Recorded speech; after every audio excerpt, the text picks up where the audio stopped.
He promised he would have elbows up. He promised he could, quote, handle Trump, and that he would, quote, negotiate a win. Those are his promises, and he needs to be judged by his word. And this was not any promise.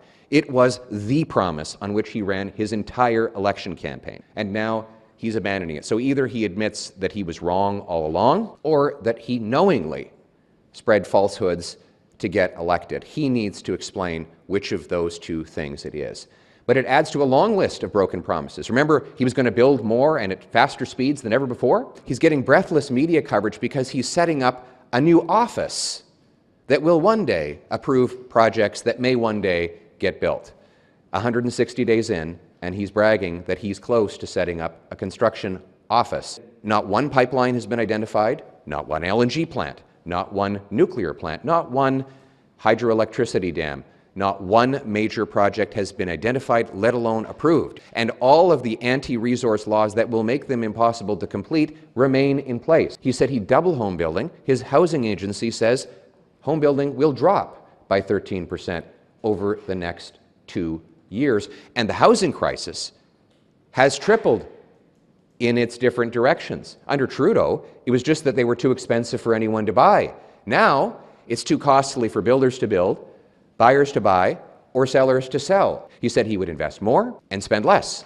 Well, look at the numbers. Spending is up 8% under Mr. Carney, and it looks like the deficit will be twice the one that Trudeau left behind. Though we don't know because Mr. Carney, the genius banker, still hasn't introduced a budget.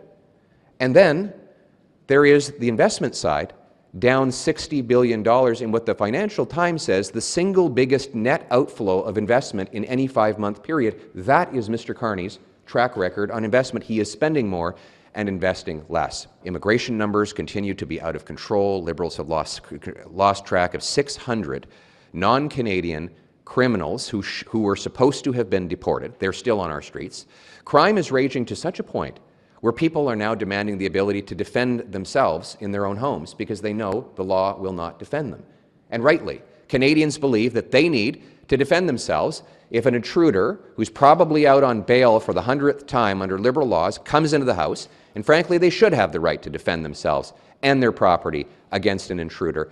But it is sad that we've come to a place where people feel the law will not protect them, and Mr. Carney has sent home Canadian MPs while crime, the cost of living, housing costs, immigration are all up, while elbows are down.